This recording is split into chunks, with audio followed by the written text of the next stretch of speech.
विपक्ष के पास कुछ कहने को रह नहीं गया है, इसलिए वो सब फ्रस्ट्रेट हो रहे हैं। मंदिर को तोड़ के ही क्यों बनाए मस्जिद को, ये भी सोचने वाली बात है कि नहीं है। ये जो समाजवादी पार्टी के लोग हैं, ये केवल बड़बोलापन है, ये कुछ काम करते नहीं हैं, चिल्लाते बहुत हैं। विधायक जी, एक सवाल के साथ शुरुआत करेंगे। अगले साल पंचायत चुनाव नवंबर-दिसंबर में होने वाले हैं, 27वें विधानसभा चुनाव होने वाले हैं। बहुत पहले आपसे ये प्रश्न कर रहा हूँ, सांगठनिक दृष्टि से कल जनपद के अलग अलग हिस्सों में, इवन प्रदेश के अलग अलग जिलों में मंडल अध्यक्षों की घोषणा की गई, ऊपर के पदाधिकारियों की घोषणा की गई। तो जो स्थिति अपने यहाँ जौनपुर में है, मंडल अध्यक्षों की जो घोषणा हुई है, उससे आप कितने संतुष्ट हैं और क्या कुछ शुभकामना देना चाहेंगे? देखिए, सबसे पहले तो मैं आपको, आपकी पूरी टीम को बहुत बहुत बधाई देता हूँ, शुभकामना देता हूँ। आने वाला समय, एक दिन बाद नया साल आ रहा है। हालांकि हिंदू इसको नया साल नहीं मानते हैं, अंग्रेज़ों के ज़माने से मानते चला आया है, इसलिए अग्रिम बधाई आपको। जैसा कि अभी हमारे भारतीय जनता पार्टी ने संगठन का चुनाव किया है, तो बहुत ही सोच समझ के जिनको बनना चाहिए पूरा जांच पड़ताल करके ही बनाया है। और जो नई टीम हमारी बनी है, सब ऊर्जावान मंडल अध्यक्ष बने हैं और मुझे विश्वास है कि वो पूरे तन मन से काम करेंगे। आगे जितने भी चुनाव हैं, ये सब भारतीय जनता पार्टी जीतेगी। अच्छा, एक विधायक जी 2-4 मिनट लेकर के और एक सवाल ये पूछना चाहेंगे। तूफानी सरोज जो केराकत के विधायक, चूंकि आपकी कॉन्स्टिट्यूएंसी वही रही है, व्यक्तिगत तौर पर मेरा जो आकलन है, जनप्रतिनिधियों को कवरेज करने के दौरान मैंने देखा कि आपने बहुत सारे काम अपने 5 सालों में किए। कोविड का 1-2 साल का समय अगर छोड़ भी दिया जाए तो भी, लेकिन तूफानी सरोज के कामों को जब मैं देखता हूँ, जो स्थानीय विधायक केराकत के हैं, तो वो समाजवादी पार्टी के जो बूथ अध्यक्ष हैं, सेक्टर प्रभारी हैं, या ऊपर के जो भी पार्टी के पदाधिकारी हैं, उनके घर से लाइट बत्ती तक लगवाने का कोई काम हुआ है। इसके अलावा कोई काम जमीन पर दिखता हुआ, कोई शिलान्यास हुआ है, कुछ बना बिगड़ा है, ऐसा कुछ दिखता नहीं। तो अब क्या अंतर दिखता है?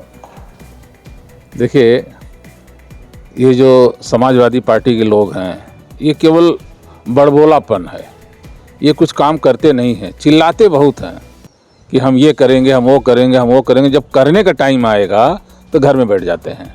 अब उनको निधि मिली है, निधि से चाहे जितना कर लें, बाकी तो उनके बस का नहीं है। इसके पहले भी वो 3 बार सांसद रहे हैं, कुछ नहीं किए इस क्षेत्र के लिए। अब उनकी बेटी सांसद हुई है, वो भी ना के बराबर ही है। जहाँ तक माननीय तूफानी सरोज जी की बात है, तो हमको तो नहीं लगता है कि वो काम में विश्वास रखते हों। बोल वचन में विश्वास जरूर है उनका, काम में नहीं। जितना काम हम 2.5 साल में कर दिए, 2017 से 22 तक मैं भी विधायक रहा, 2.5 साल कोरोना में चला गया, 2.5 साल ही मुझे मौका मिला, लेकिन 2.5 साल में ही करीब मैं 900 करोड़ खर्च किया अपने विधानसभा में। तो तूफानी सरोज मुश्किल है कि कुछ काम कर पाएंगे। अच्छा, एक चीज़ और विधायक जी, संभल हो, चाहे बनारस का ज्ञानवापी हो, यहाँ जौनपुर में माँ अचला देवी का मंदिर हो, तरह तरह के प्रश्न उस पर पैदा किए जा रहे हैं कि क्यों मस्जिदों के नीचे शिवलिंग ढूंढा जा रहा है। अखिलेश यादव कल मीडिया के साथ बातचीत करते हुए, धर्म और मजहब ये बड़ा संजीदगी का विषय है, बड़ा इमोशन का मामला है। एक उपहास करते हुए कह रहे हैं कि मुझे तो कभी कभी लगता है कि मुख्यमंत्री जी के आवास के नीचे शिवलिंग है, उसकी भी खुदाई करके जरा देखना चाहिए। तो उनके इस बचकाने बयान को आप किस तरह देखते हैं?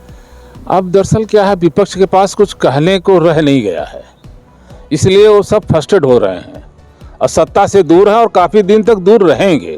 2027 का जो सपना देख रहे हैं, वो सपना उनका सपना ही रह जाएगा विपक्ष का। फिर भारतीय जनता पार्टी की 2027 में प्रचंड बहुमत से सरकार बनेगी। अब जहाँ तक ये जो आप बोल रहे हैं शिवलिंग ढूंढा जा रहा है, अब आप बताइए, जब उस समय बाबर का समय रहा हो, अंग्रेजों का समय रहा हो, जो भी समय रहा हो, जब उस वक्त इतनी आबादी नहीं थी। अगर मंदिर बना है तो बगल में खाली जमीन है, वहां भी तो आप मस्जिद बना सकते थे। मंदिर को तोड़ के ही क्यों बनाए?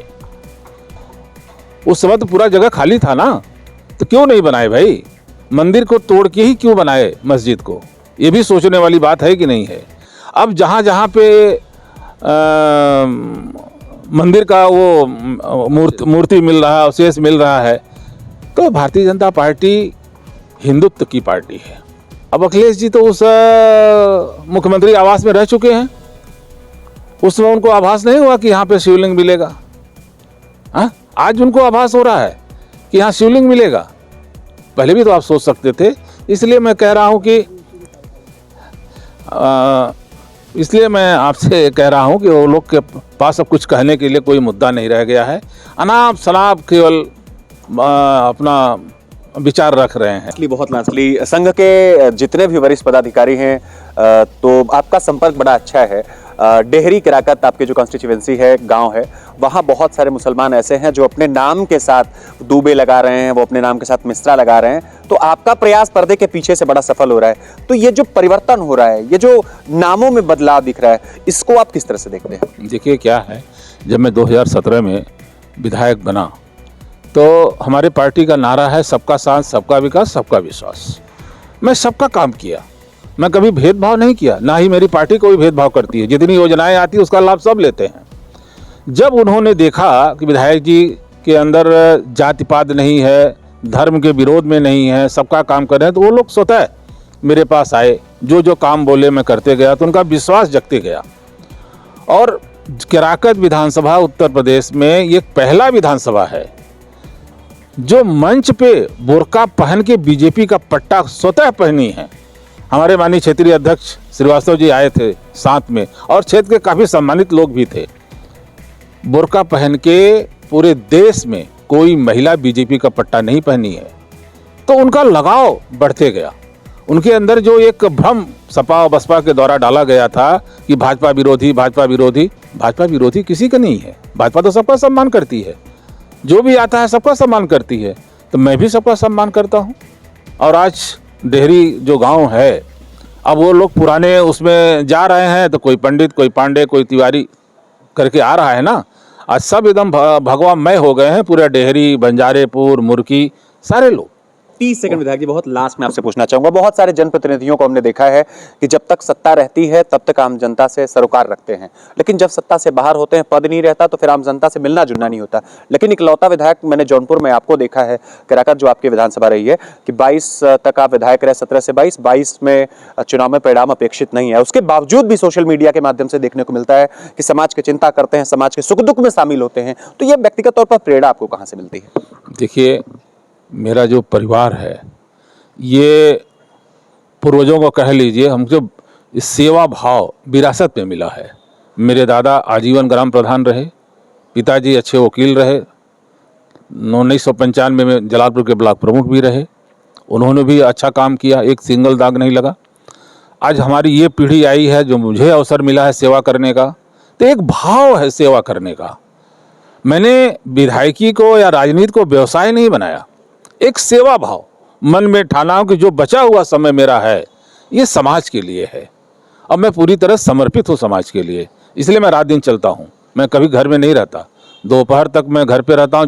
जो लोग भी आते हैं उनका जो भी दुख दर्द सुनता हूँ, उसका अधिकारियों से कह के निवारण भी करता हूँ, और दोपहर के बाद क्षेत्र में रहता हूँ। और क्षेत्र में जाने से मेरे खुद को अच्छा फीलिंग आती है, अच्छा अनुभूति होती है कि लोगों के दुख सुख में पहुँचना, शादी ब्याह में पहुँचना, किसी का दुख दर्द है उसमें हिस्सा लेना, ये मेरे स्वभाव में है। विधायक जी, एक चीज जानना चाहेंगे। पिछले दिनों सदन में देश के जो गृह मंत्री अमित शाह जी हैं, उन्होंने बाबा साहब बी आर अम्बेडकर को लेकर के कथित तौर पर एक आपत्तिजनक बयान दिया, जिसमें उन्होंने कहा कि बार बार अम्बेडकर अम्बेडकर अम्बेडकर कहने का एक ट्रेंड सा बन गया है। भगवान भगवान भगवान कहा जाए तो 7 जन्मों तक लोगों को स्वर्ग मिलेगा। तो विपक्ष ने मौके को भुनाया, लोकतंत्र के मंदिर के सामने खड़े होकर के, और देश के अलग अलग हिस्सों में बहुत व्यापक विरोध हुआ।